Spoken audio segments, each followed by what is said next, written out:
सोनभद्र जिले में केंद्र सरकार के सफलता के 10 वर्ष और उत्तर प्रदेश सरकार के ऐतिहासिक 8 वर्ष पूर्ण होने के उपलक्ष्य में 3 दिवसीय जनपदीय विकास महोत्सव का आयोजन के आज दूसरे दिन का शुभारंभ जिले के प्रभारी मंत्री रविंद्र जायसवाल द्वारा किया गया। इस मौके पर विधायक घोरावल डॉ सोजिरे अनिल कुमार मौर्य, जिलाधिकारी बीनू सिंह, पुलिस अधीक्षक अशोक कुमार मीणा, मुख्य विकास अधिकारी जागृति अवस्थी के साथ अन्य अधिकारी मौजूद रहे। इस दौरान प्रभारी मंत्री रविंद्र जायसवाल ने 117 करोड़ 92 परियोजनाओं शिलान्यास व लोकार्पण किया, जिसमें प्रभारी मंत्री ने 11 परियोजनाओं का लोकार्पण किया, जिसकी लागत 15 करोड़ 84 लाख रुपए है। 80 परियोजनाओं का शिलान्यास किए, जिसकी लागत 101 करोड़ 88 लाख रुपए है। कार्यक्रम के दौरान प्रभारी मंत्री रविंद्र जायसवाल फूड स्टॉल पर भी लोगों ने स्वादिष्ट व्यंजनों का स्वाद चखा। ITI के छात्रों को टैबलेट का वितरण किया और विभिन्न योजनाओं के लाभार्थियों को प्रमाण पत्र, प्रशस्ति पत्र का वितरण किया। कार्यक्रम में स्कूल के छात्र छात्राओं ने सरस्वती वंदना व स्वागत गीत प्रस्तुत किया। वहीं संस्कृति विभाग से आए कलाकारों के समूह ने कर्मा नृत्य और लोकगीत के माध्यम से सांस्कृतिक प्रस्तुतियों से समां बांधा। महोत्सव के दौरान सूचना विभाग द्वारा विभिन्न विषयों पर आधारित लघु फिल्मों का प्रदर्शन किया गया। लघु फिल्मों के माध्यम से उत्तर प्रदेश की विकास गाथा एवं महाकुंभ पर आधारित डॉक्यूमेंट्री फिल्म का प्रदर्शन किया गया। यह आयोजन प्रदेश सरकार की सेवा, सुरक्षा और सुशासन नीति को समर्पित है, जिसकी थीम उत्तर प्रदेश देश का ग्रोथ इंजन रखा गया। इस गौरवशाली महोत्सव में बड़ी संख्या में लोगों ने सहभागिता की और सरकार की जन कल्याणकारी योजनाओं की प्रदर्शनी के माध्यम से सरकार द्वारा संचालित योजनाओं से लाभार्थियों को लाभान्वित किया जा रहा, जिसे रंग बिरंगी रंगोलियों, फूल मालाओं, गुब्बारों और योजनाओं से संबंधित आकर्षक फ्लैश डिस्प्ले से सजाया गया था। इस दौरान उन्होंने कहा कि इस परियोजनाओं के शिलान्यास से जनपद के डिस्डा भवन और पुल का निर्माण कार्य किया जाएगा, जिससे जनपद का विकास होगा। इस दौरान मंत्री ने विकास योजनाओं से संबंधित लगाई गई विभिन्न प्रदर्शनियों का अवलोकन किए और सरकार द्वारा संचालित योजनाओं और लाभार्थियों को दी जाने वाली लाभ से संबंधित विविध जानकारी भी लिए। मंत्री ने कहा कि दिव्यांगजनों को मोटराइज्ड ट्राई साइकिल वितरण कर किया गया है। प्रभारी मंत्री ने कहा कि उत्तर प्रदेश सरकार ने 8 वर्षों में सुशासन, सुरक्षा और विकास के नए प्रतिमान स्थापित किए हैं। उन्होंने कहा कि कानून व्यवस्था को सुदृढ़ करने, किसान हित में क्रांतिकारी कदम उठाने और प्रदेश को निवेश के आकर्षण का केंद्र बनाने में उत्तर प्रदेश सरकार ने ऐतिहासिक उपलब्धियां हासिल की हैं। उन्होंने बताया कि जनपद सोनभद्र में विकास के नए आयाम लिखे जा रहे हैं। जनपद निरंतर विकास के पथ पर अग्रसर हो रहा है। प्रभारी मंत्री ने कहा कि देश के 112 अति पिछड़े जिलों में शामिल जनपद सोनभद्र आज विकास के मामले में तीसरे पायदान पर है। म्योरपुर एयरपोर्ट का निर्माण कार्य एयरपोर्ट अथॉरिटी ऑफ इंडिया द्वारा कराया जा रहा है। एयरपोर्ट निर्माण के विधिक बाधाओं का समाधान करा दिया गया है। जल्द ही एयरपोर्ट का निर्माण कार्य प्रारंभ होगा, जिससे जनपद सहित आसपास के राज्यों के निवासियों को भी हवाई यात्रा की सुविधा उपलब्ध होगी। जनपद में वनाधिकार अधिनियम के अंतर्गत 16,000 से अधिक पट्टा धारकों के खतौनी बनाकर निःशुल्क वितरण किया जा रहा है। जनपद न्यायालय की स्थापना हेतु 18 हेक्टेयर की भूमि चिन्हित कर उपलब्ध करा दी गई है। प्रदेश के मुख्यमंत्री, यशस्वी मुख्यमंत्री माननीय योगी जी ने 8 साल का कार्यकाल पूरा किए 25 तारीख को। वह सेवा, वो सभी के लिए विकास, इसको लेकर के अपना कार्यकाल पूरा किए और हम सब लोग को प्रभारी मंत्री अलग अलग जिले में जा करके हम लोकतंत्र के चौथा स्तंभ पत्रकार के माध्यम से, मीडिया के माध्यम से जन जन तक की जानकारी दे रहे हैं। जनता को जानने का अधिकार है, जिसको हमने चयन करके भेजा था वो काम क्या कर रही है। तो हम सब ने देखा कि उत्तर प्रदेश आज अर्थव्यवस्था में प्रदेश में पूरे देश में सबसे तेजी से आगे बढ़ता हुआ हमारा यूपी है। लॉ एंड ऑर्डर सबसे अच्छा हो गया है और लॉ एंड ऑर्डर अच्छा होने के कारण से अपराधी यूपी से या तो जेल में है या जौनों में है, लेकिन अपराध यहाँ कंट्रोल हुआ है। यूपी में केवल मैं कहूँ कि एक ही काम कब हुआ है। पहले होता था कि एक डिस्ट्रिक्ट और एक अपराधी, फलाने अपराधी का यह जिला, गाजीपुर का यह अपराधी, भदोही का यह अपराधी, वह खत्म हो गया। अब हो गया है कि 1 डिस्ट्रिक्ट 1 प्रोडक्ट। बनारस का ODOP हो गया, तो गाजीपुर का वॉल हैंगिंग हो गया, तो भदोही का हमारे पास दरी हो गया, तो मिर्जापुर का सोनभद्र का कारपेट हो गया। सरकार ने यह प्रयास किया, सरकार ने यह प्रयास किया कि आज उत्तर प्रदेश के अंदर सभी को आवास, सबको शौचालय, सबको अनाज और साथ ही साथ सभी के घरों में कनेक्शन हो गया गैस। आज लगभग 1% बाकी होंगे, सबके पास गैस कनेक्शन पहुंच गया, शौचालय पहुंच गया और आज लगभग 15 करोड़ परिवार को अनाज बांटा जा रहा है। 15 करोड़ परिवार को अनाज बांटे जा रहे लोग। 9 करोड़ परिवार को आयुष्मान कार्ड से लाभ दिया गया उत्तर 8 साल के अंदर। हम जब 8 साल के पहले तुलना करते हैं, हम गेहूं खरीदारी की बात करते हैं, उस समय जो यूपी के अंदर गेहूं की खरीदारी हुआ करती थी, आप कल्पना करिए किसान यहाँ का आत्महत्या करता था क्योंकि उत्पादन तो कर लिया, उसको बाजार का मूल्य नहीं मिलता था। लेकिन आज सरकार ने उनको अलग अलग कृषि में जाते, कृषि विकास दर हमारा पहले जब अखिलेश थे 16-17 में तो 5 था, अब हो गया 13%। हमारा जीडीपी बढ़ गया 28%। हमने खाद्यान्न में अगर बात करें तो सरकार ने लगभग 16-17 में 557 मीट्रिक टन और अब सरकार ले रहे उत्पादन हो रहा है हमारे पास 668, यानी कि 20% हमारे खाद्यान्न का उत्पादन, गेहूं चावल का उत्पादन बढ़ा है। पहले गेहूं की खरीदारी सरकार करती थी 17 तक, मात्र 94.38 लाख टन। अब सरकार कर रही है 233.99, यानी कि 94, अब कहाँ 233 टन। पहले सरकार ने बिचौलियों के माध्यम से जो खरीदती थी वो मात्र 12,808 करोड़ रुपए में, अब सरकार इस समय खरीद रही है 43,424 करोड़ रुपए में खरीद रही है।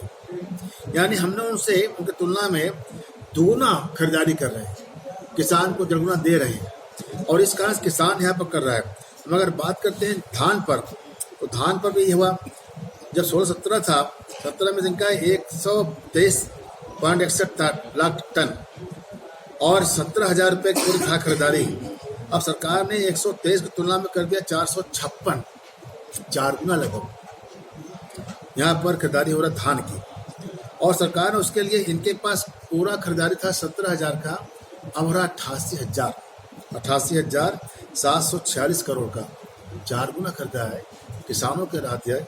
उसके बाद किसान सम्मान निधि सरकार दे रही है। किसान सम्मान निधि देने के साथ साथ लॉ एंड ऑर्डर की गति है, यूपी में दंगा नहीं है। आपको याद होगा जब माननीय मुलायम सिंह जो जब अखिलेश यादव थे तो वह दौर देखा है हर 3 महीना में दंगा हो जाए, कर्फ्यू लग जाए। आज कर्फ्यू मुक्त हमारा यूपी हुआ है, 8 साल में कर्फ्यू नहीं हुआ। 8 साल के अंदर हमारा जो लॉ एंड ऑर्डर है, वह लॉ एंड ऑर्डर अगर हम एनसीआरबी का रिपोर्ट देखते हैं तो 26.15% कमी आई है। जब इकबाल होगा, जब अपराधी जेल में होंगे, पूर्व की सरकार अपराधी जेल का वांटेड बचा करके पंजाब में रह रहा था, ये सरकार उनको दामाद कर पूजा करती थी। अब सरकार जेलों के अंदर कड़ाई कर रही है कि उनका दम घुट जा रहा है, सरकार ने ये किया। आज हमारे पास सरकार के साथ साथ हमारे पास 112 नंबर हो, कई इससे हमने कराया प्रश्न कि आज सोनभद्र में रात को 12 बजे हो चाहे 2 बजे फैमिली लेकर गुजर सकते हैं, वरना 8 साल पहले रात को 8 बजे के बाद फैमिली लेकर गुजरना भी मुश्किल होता था। मत जाओ, ये इकबाल बनाया सरकार ने, ये बनाया माने योगी जी ने। आज आप गूगल को सर्च करते हैं तो जब भारत सर्च करते हैं तब से सबसे तेजी से डेवलपमेंट वाला अगर कोई दिखा रहा है यूपी, तो वो दिखा रहा है उत्तर प्रदेश का। ये बदलाव किया गया है। आज यहाँ पर 16 एयरपोर्ट हो गए, पहले केवल 4 था, 16 हमारे पास एयरपोर्ट बने। रेलवे से साथ साथ सड़कों का जो विस्तार किया गया है, पूरे देश में 112 जिले हैं अति पिछड़ा, अब इस पर इसके डेवलपमेंट में आया है 3रे स्थान पर। बहुत जल्दी ये अति पिछड़े से बाहर निकलने जा रहा है और माननीय योगी जी ने सबको दे रखा है टास्क कि 27 तक प्रयास करिए सब निकल जाए, और उसमें हर विभाग को पूछताछ हो रहा है, हम पूछताछ करते रहते हैं। जनता तक जब हर सुविधा पहुंच जाती है तब वो गरीबी रेखा से पिछड़ापन से बाहर निकलता है। सर अभी आपने जिक्र किया और प्रधानमंत्री रोजगार से 81,143 लाख का मार्जिन मनी यानी कि सरकार उनको देती है बैंक को, यह बांटा गया। और जिसका कि लाभ लिए है 2,34,368 करोड़। सरकार ने रोजगार बढ़ाने के लिए 2400 करोड़ रुपया रखा हुआ है, 2400 करोड़ रुपया रखा हुआ है। हम सब्सिडी दे करके रोजगार बढ़ाएंगे। इसी सोनभद्र के अंदर सब्सिडी बांटी जा रही है। जब रोजगार बढ़ेगा, उद्योग लगेगा, तो लोगों को नया नौकरी मिलेगा, चांस मिलेगा। सरकार ने उसके लिए अलग से रखा है। नौजवानों के लिए 5 लाख रुपये, युवा उद्यमी के लिए 5 लाख रुपये का भी सरकार लोन दे रही है। 4 साल में वापस करना है। 50,000 सब्सिडी है और ब्याज की सब्सिडी है। लिया 5 लाख, दिया 4.5 लाख, 4 साल बाद दिया, बिना ब्याज का वापस किया। सरकार ने यह प्रयास किया है। सरकार ने बच्चियों को 2 करोड़ युवाओं को बांटा है टैबलेट, स्मार्टफोन। अब क्या है कि जो मेधावी बच्चियां होंगी, हम उन्हें बांटेंगे स्कूटी। साइकिल का जमाना गया, जमाना स्कूटी का गया। सरकार ने मेधावी बच्चियों के लिए जो पढ़ने में तेज होती हैं, अगले योजना में इसी में अगले साल से थोड़ा आपको जोड़ा है 8 साल अपने विभाग में 19 प्रकार के नवाचार की। उस नवाचार में अगर परिवार में कोई भाई बहन को, पिता बेटा को अगर प्रॉपर्टी लिखता था, तो पूर्व के सरकार में सर्किल रेट का स्टाम्प लगता था। माना सरकारी रेट आया उसका 1 करोड़ रुपये, और शहर में है तो 7 लाख रुपये स्टाम्प पे करना पड़ता था। अब वो पे करता है केवल 5,000 रुपये, और स्टाम्प हटा गया। हम जल्दी लेकर के आ रहे हैं कि रेंट पर भी, जो रेंट पर 4% लगता है, वह कैबिनेट में गया है। अब हम लोग जल्दी ही उसमें फिक्स अमाउंट करने जा रहे हैं, 500, 1,000, 5,000, मैक्सिमम 20,000 तक। उससे क्या करेंगे कि जो नए रेंट कंट्रोल एक्ट है उसका उपयोग बढ़ेगा, और जब उपयोग बढ़ेगा तो सरकार किराया देने वाले पर, लेने वाले का दोनों सेफ्टी रहेगा उस पर। हम लोग उसको लेकर के आ रहे हैं। हमारे यहाँ करीब 54,000 मुकदमे पेंडिंग हैं। सरकार ने जीएसटी के साथ साथ और स्टाम्प विभाग में लाया है, पेनाल्टी लगती है स्टाम्प चोरी पर या जीएसटी पर 3 लगता है। क्यों लगता है कि माना कोई आदमी स्टाम्प चोरी करने की नियत रखता है, तो उसको लगता है कल हम पकड़ा देंगे, जमा कर देंगे। तो उसको होना चाहिए कि कल पकड़ाओगे तो तुम्हारे पास स्टाम्प कमी होगा, चाहे टैक्स कमी होगा, तो तुम्हारे ऊपर चोरी करने की प्रवृत्ति न बनने पावे, इसलिए लगाया गया दंड, पेनाल्टी। और पेनाल्टी लगाया गया 3 गुना तक। सरकार ने पेनाल्टी कर दिया 100 रुपये का। हम आपके माध्यम से चाहेंगे कि ये जानकारी जाए। 31 मार्च उसका लास्ट डेट है। जीएसटी में भी जिस पर टैक्स चोरी लगा है उसकी पेनाल्टी, और पेनाल्टी हटाया कि 100 रुपये कर दिया गया है। और स्टाम्प विभाग में भी जो पेनाल्टी लगाया गया है, तो पेनाल्टी माना कि स्टाम्प कमी तो 2 लाख रुपये, तो 6 लाख उस पर कहीं 6 लाख, 5 लाख, 4 लाख रुपये पेनाल्टी था, वह केवल 100 रुपये कर दिया गया है। 31 मार्च का लास्ट डेट है। यह क्यों कर रहे हैं? ताकि स्मूथ रहे। हमने एक बार इकबाल कर लिया, कंट्रोल कर लिया, लेकिन उनको सक्षम नहीं है, तो उनको हम लोग यह लिबर्टी दिया जाए सरकार के पास। देखिए, प्रदेश शासन के 8 वर्ष पूरे होने के अवसर पर 3 दिवसीय कार्यक्रम हम लोग मना रहे हैं, जिनमें 25 तारीख, 26 तारीख और 27 तारीख को 6 सत्रों में विभिन्न विभागों की योजनाओं का प्रस्तुतिकरण, प्रदर्शन और जन जागरूकता के कार्यक्रम चलाए जा रहे हैं। सेवा सुरक्षा की भावना से प्रदेश शासन ने जो इन 8 वर्षों में प्रगति की है, उनमें जनपद सोनभद्र में भी काफी जगहों पे, काफी क्षेत्रों में उल्लेखनीय प्रगति की है। सबसे पहले आप ऊर्जा क्षेत्र में ही देखें, सोनभद्र लगभग प्रदेश सरकार की जो ऊर्जा डिमांड है उसका 2/3 भाग अपने आप में पूरा करता है। और यहाँ पर नवीन योजनाएं ओबरा में और अनपरा में 2 योजनाएं लगने जा रही हैं। ओबरा सी की स्थापना हो चुकी है और उसकी 2 यूनिट 660 मेगावाट की क्रियाशील हो चुकी हैं। इसी प्रकार अनपरा में डी और ई यूनिट निर्माणाधीन है। इसके साथ ही जनपद में इन वर्षों में राजकीय मेडिकल कॉलेज की स्थापना हुई है। मध्य प्रदेश को जोड़ने वाले शिल्पी कोड़ारी जो पुल है 1 किलोमीटर लंबा, वो पूर्ण हो चुका है। इसी मार्च महीने में वो पूर्ण हो चुका है। इसके साथ साथ यहाँ पर चिकित्सा क्षेत्र में भी काफी हद तक कार्य हुआ है। जिला अस्पताल में विभिन्न रोगों के निदान के लिए, पैथोलॉजिकल चेक करने के लिए सुविधाएं दी गई हैं। इसके अलावा सोनभद्र को विंध्य एक्सप्रेस वे के माध्यम से मिर्जापुर, वाराणसी, चंदौली से जोड़ा जा रहा है और इससे यहाँ की जो आवागमन की सुविधाएं हैं वो विशेष रूप से उन्नत हो जाएंगी। जनपद सोनभद्र में लखपति दीदी भी गरीबी रेखा से काफी मुक्त लखपति दीदी बन गई है, तो ऐसे में महिलाओं को स्वावलंबन को लेकर क्या और प्रयास किए जाएंगे?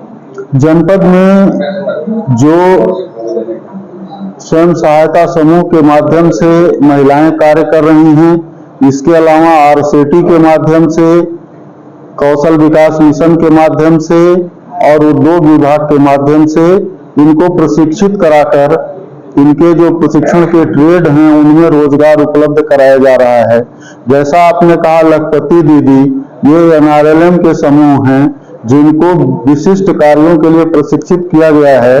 जनपद में महिलाओं को कुटीर उद्योगों से जोड़ने के लिए यहाँ के जो नेचुरल उत्पाद हैं उनसे विभिन्न पदार्थों के, विभिन्न जनोपयोगी कार्यों के लिए इनको प्रशिक्षित किया गया है। आपने देखा है यहाँ पर जो प्रदर्शनी लगी हुई है उसमें महुआ, कोदो, सामा इत्यादि से बने हुए प्रोडक्ट आपको दिख रहे हैं और जो बहुत ही स्वादिष्ट हैं और उनकी बिक्री भी अच्छी हो रही है। साथ ही महिला समूहों द्वारा यहाँ पर सोन सोप के रूप में एक बकरी के दूध से साबुन भी बनाया जा रहा है।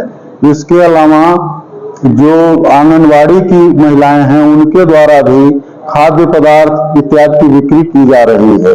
साथ ही यहाँ पर एक संस्था के माध्यम से हम लोग स्थापित कर रहे हैं मुख्य मार्ग पर, जहाँ पर इन महिलाओं के द्वारा उत्पादित पदार्थों की और इनकी सेवाओं की बिक्री की जाएगी और इनकी स्थापना की जा रही है। मोदी जी और योगी जी सोनभद्र को उत्तर प्रदेश का स्विट्जरलैंड बताते हैं, पूरे देश का स्विट्जरलैंड बताते हैं, और ऐसे में यहाँ पे नंबर 1 राजस्व देने वाला जिला कैसे बनता है? यहाँ पे पर्यटन को लेकर भी कैसे, दोनों एक साथ कैसे होता है? देखिए, अभी तक जो राजस्व की बात है उनमें मुख्य रूप से ऊर्जा परियोजनाएं, कोयले से संबंधित NCL, ये ऐसे क्षेत्र हैं। साथ ही निजी क्षेत्र में बहुत बड़े उद्योग सोनभद्र में लगे हुए हैं। जो राजस्व के क्षेत्र में उत्तर प्रदेश में सोनभद्र सर्वाधिक राजस्व देने वाला दूसरा जिला है। इसके अलावा पर्यटन विकास की भी यहाँ बहुत प्रबल संभावना है, क्योंकि यहाँ पर पहाड़, नदियां और प्राकृतिक भू क्षेत्र काफी मात्रा में है। अबाड़ी क्षेत्र, सलखन, मंगलेश्वर महादेव मंदिर, कंडाकोट मंदिर, शिवद्वार मंदिर ऐसी जगहें हैं जिनका निकट भविष्य में इनका विस्तार किया जाएगा और पर्यटकों के आवागमन को लेकर सुविधाएं बढ़ाई जाएंगी। सोनभद्र को नंबर 1 जिला बनाने की कोशिश निश्चित रूप से हम लोगों का यही प्रयास है कि सोनभद्र प्रदेश में नंबर 1 जिला बने।